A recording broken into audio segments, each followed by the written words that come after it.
Welcome sa Dries TV. Kung interesado ka sa ganitong news, huwag kalimutang isubscribe ang ating YouTube channel. Maraming salamat! Welcome po ulit sa ating panibagong update tungkol kina Kim and Paolo Abilino. Sa bawat update natin, tatalakayin natin ang mga pinag-uusapan sa mundo ng social media tungkol kina Kim and Paolo Abilino. Kaya naman kung hindi pa po kayo nakasubscribe dito sa ating channel nako, i-click nyo na po yan and isama nyo na din ang bell button. So, ayan, welcome back again sa ating YouTube channel mga Kim Pao. And sa update natin ito, ang pag-uusapan natin ay tungkol sa mga importanteng ganap kina Kim and syempre kay Paolo Abilino. Pero bago po ang lahat, maraming salamat sa inyong patuloy na pagsuporta at pagsubaybay sa mga daily update natin. Kaya naman bilang pasasalamat, narito po ang mga napili nating komento patungkol yan sa naging previous update natin. Unang komento mula po ito kay Ginang Virginia Trinidad. Sabi niya dito, "There's good morning. Bakit nabalitaan namin na naiwan si Pao? Bakit magkikita sila ng secret girlfriend niya na si Michelle Tamayo? For God's sake, wag naman niyang ganyanin si Kim. Marami kaming senior na talagang magagalit sa kanya.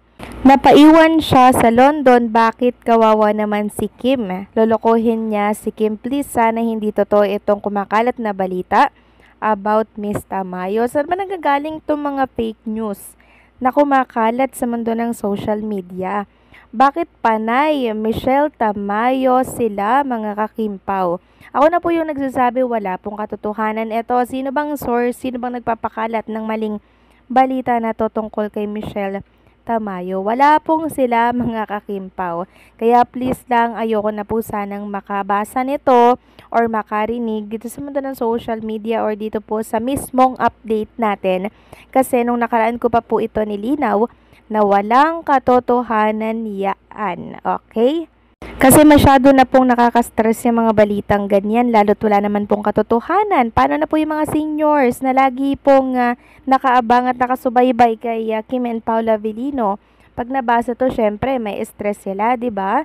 Kaya naman agad ko pong pinabasag ang tungkol dito na wala itong katotohanan. Walang katuturan kung may stress lang kayo at paniniwala kayo sa balitang wala namang katotohanan. At ang pangalawang komento naman ay mula po kay Ginang Bernadette Quirino. Sabi niya, "Thank you, Miss Joyce. Napaka-net talaga ni Kim. Parehas silang maputi ni Paolo. Bagay na bagay talaga sila. Basta ako, masaya ako para sa kanila. God is faithful sa kanilang buhay kasi mababait silang dalawa inside and out. Matulungin dapat ang mga makita natin sa Kim Pao kung papaano kumikilos si Lord sa kanilang career. Pinagpapala sila. Nasa kanila na ang lahat kaya ko sila nagustuhan na suportahan dahil grabe ang pagkilos ni Lord sa kanilang dalawa. Wag natin silang hanapan ng butas na kung ano-ano. The more na binabaton nyo sila, the more na bumubuhos ni Lord ang maraming biyaya sa walang sukat paglagyan. Yan ang nangyayari ngayon sa Kim Pao. Forever, I love Kim Pao. Praying ko sa kanila na more success sa kanilang dalawa. God bless us all, Kim Pao." Thank you so much po sa komento, Ginang Bernadette Quirino.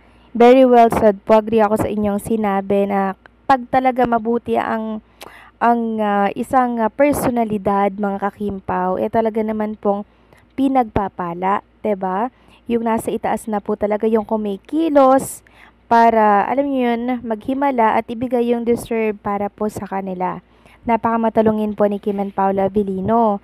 And syempre, sobrang down to earth po niyan sa mga taong nakakasalamuha po nila. Kaya bawat mga actress at actor na nakakatrabaho po nila, walang ibang masabi kundi napakabuti, napaka down to earth, bubbly at masayang kasama si Kim and Paolo Abilino sa set. Kaya please lang, wag na po tayong mag-stick sa negativity na mga issue, okay? So, ayun na nga, pag-usapan na natin itong mga balita po na nakalap natin sa gabing ito. At unahin na nga nating pag-usapan ng tungkol dito kay Chinita Princess. So, kanina po, present na naman siya sa It's Showtime. Nagpasaya na naman po siya sa noontime show. So, 2 days na natin siyang nakakasama.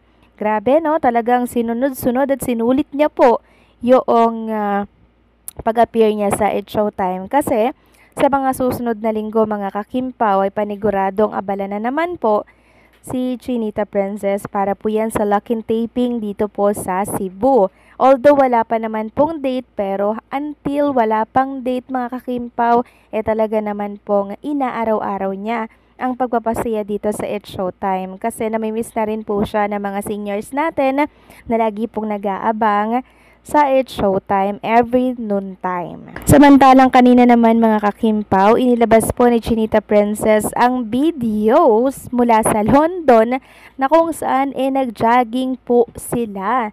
Yes po, may pa-video po kay Chinita Princess and parang nasa 10 kilometer ang natakbo nila dito sa London. Grabe ang layo, 'di ba?